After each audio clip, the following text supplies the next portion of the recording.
Hello, this is a video I'm going to do at length about why you shouldn't buy cheap Chinese guitars. It should sound like a no-brainer, but some people, like myself, I'm left-handed and I find it very, very hard to get anything that I'm after a lot of the time. And one of those things is a Fender Telecaster with humbuckers in it. That's just not a thing for left-handed people. So I decided I was going to order one. It looks all right on the surface of things. I went to a seller. They had 4 years had been on there on Aliexpress. This was about 97% positive feedback, 450 sales, something like that. So it seemed all right. I was wrong. I was very wrong. I want to call them out. It was called Jason Musical Instruments. So do not buy shit from them, right? Because it started out okay. There's a few little issues. They put the wrong tracking number in, but apparently that's common. And then they suddenly said, "Oh, well, it's not actually finished yet." And I didn't expect it to be because they put the tracking in like really early. And then eventually they said, "Okay, here's a proper tracking number." I had to try and get it out of them. There was a bit of a language barrier. I tried to be understanding.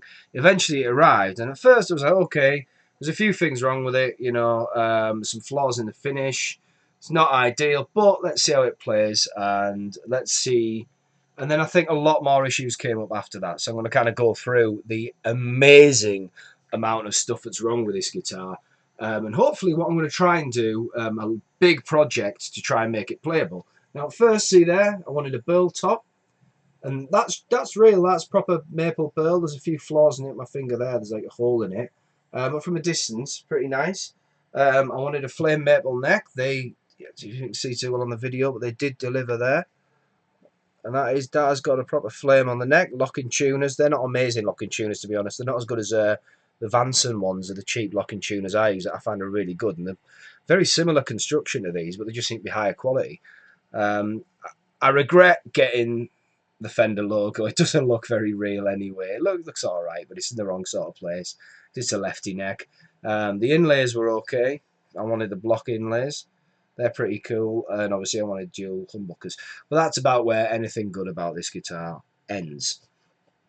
Firstly, when I got it, I've got a few pictures here. There was issues with the finish, so you can see there, that's pretty close. Down there, you can see there's like, and that's at the bottom end of the guitar there.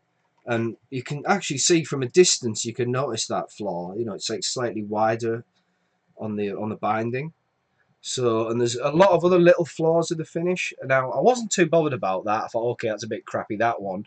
The other flaws were a bit, they hadn't done a very good coat of lacquer. It should have been thicker lacquer, especially on a burl top. And, you know, they could have done a better job. But we're in an age where people drag the guitars down the bloody street to relic them. So, I mean, you know, I thought, well, okay, I'm sure I can live with that. It's a cheap guitar. I think it worked out about £192. Plus about £40 customs charges, so 230 quid. But that was a minor issue to me, something some people might be very annoyed by. But like, then I started to look a bit closer. Now they had the neck. The neck is one of the main issues here, because all I wanted was a bit of guitar that was just a reasonably nice bit of wood. I could rip the electrics out and put something decent into. This is a big issue though. You can see there on the fretwork. I'd asked them to basically try and sort this, but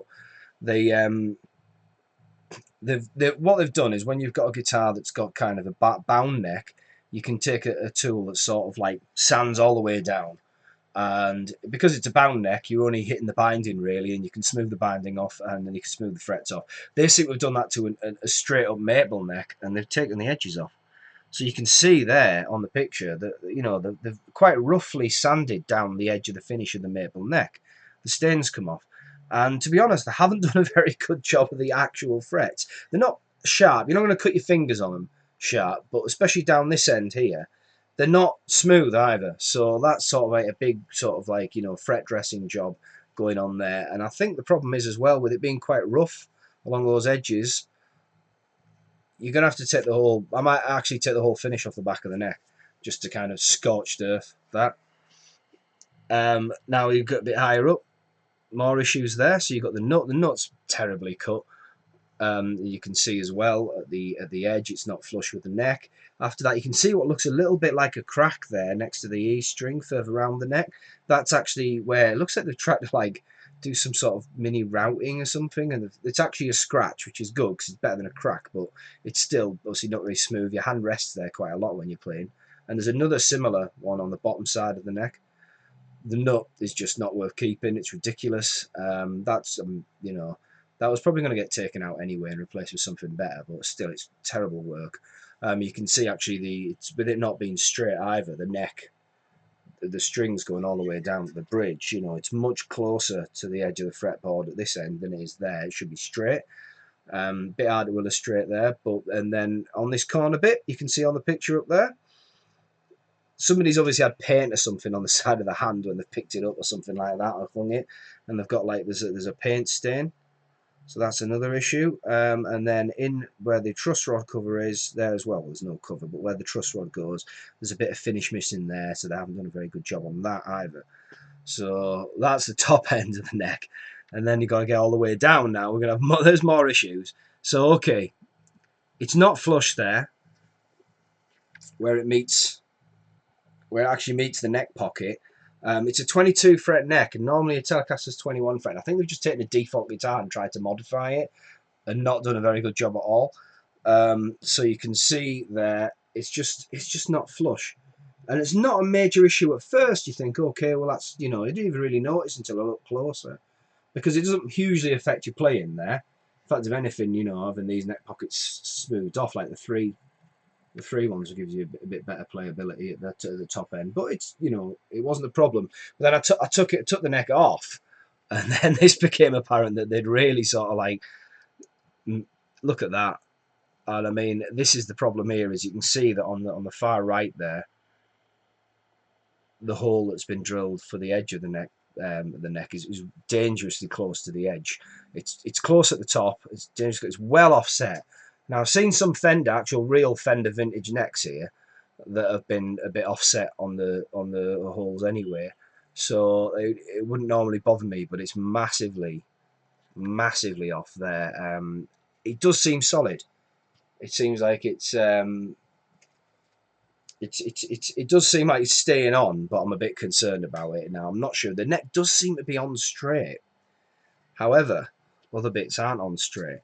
So when we get to the other end, this is where the big issue starts. The bridge. This is an absolute abortion, basically.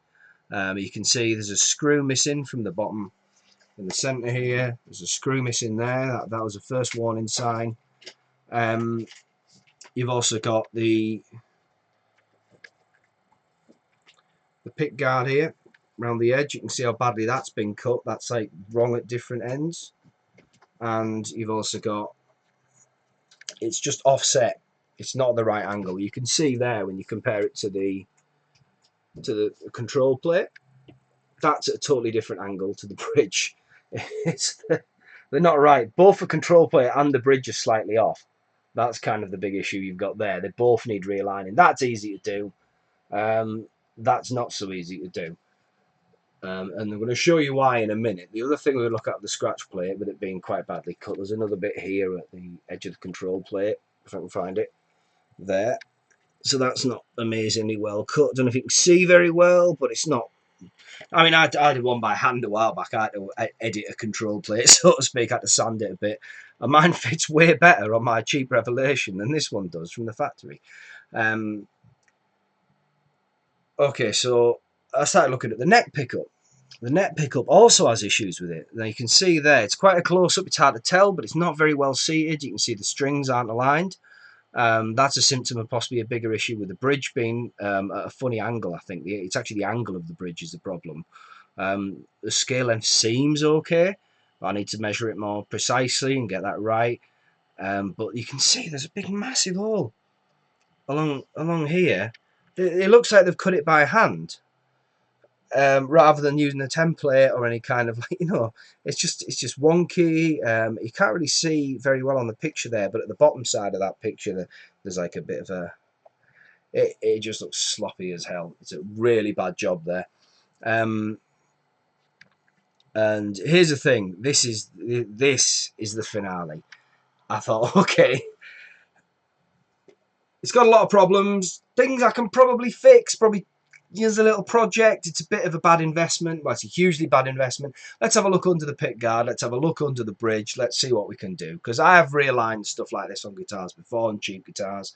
And it didn't take me, it took me like an afternoon, and it improved them quite a bit. Like, I put a new bridge on another Telecaster I've got, which has a hot rail, so it's a single one. I put a real Fender bridge on, and it was slightly different scale, the cheap bridge. So I had to reroute some holes, and it was fine. It was easy enough to do. Not something you want to do when you spent a lot of money, though. But this is amazing. Look at that. That is what is underneath the pick guard and the bridge. Somebody has got their child or some, I don't know what the hell, to just have fun with it. Really, they must have got the T-boy and said, just go, just make a hole. Um, like you can see on the bridge pickup there. Now, okay, this was clearly a Telecaster with one of those offset single coils. You can see the way that it's been cut underneath, that they've just tried to sort of recut it for a humbucker. But the problem there is that they've done a really, really bad job of it. And then the neck, I don't even know what they were doing. You can see the slightly deeper route for where there was a single coil originally, but they've just gone around the edge. Now that is a big issue to fix. It's not something massively noticeable at first. There's probably bigger routing on, say, my Jazzmaster, which has got like 3 P90s in it, and they're just routed into the back of the body, so there's no sort of like neat routing for that. It's just a huge hole, but it's a much neater looking and better cut huge hole, but it still is a big hole. So, it's probably still quite playable, but you don't want that in there. So, that is why you do not buy cheap. Another thing I do regret, I like to say, is getting the Fender on there. I think if you are going to ever get one, don't do what I've done there. I regretted it straight away as soon as I got it. I thought, I should have got my own logo. Should have got, like, if you're going to get a custom guitar, make it your own. Get your own little logo, make up your own brand. But I mean, at the end of the day, don't buy them in the first place. They're terrible. Now, what I'm going to try and do, out of sheer spite, is after I basically contacted the seller, I did want to return this guitar, but it was going to cost me around £70, like maybe $100 postage, to send this back to China, and then I would have to try and reclaim all of my sort of customs charges, anything like that. That would have taken ages. It would have been a long, laborious process. I asked them, they said they wouldn't cover return postage, so I was like, okay, that's me getting no guitar, being £70 out, maybe more if I can't get the customs back, and having a lot of problems. The other thing is I went for a partial refund. Aliexpress eventually ended up stepping in. The seller wasn't willing to do anything. I eventually got offered $100 back on it, which isn't a lot. It's less than half the amount of the guitar, but it's a bit of money back. So I've taken that, and I'm going to try and turn this into something playable. So I'm going to do a series of other videos now showing how to turn this. Hopefully, I'm going to learn a little bit more about little lutherie skills. I'm going to learn a bit about fret dressing. It's going to be as much a journey for me as anything else. And hopefully we're going to turn this into a nice guitar. So stay tuned for those videos.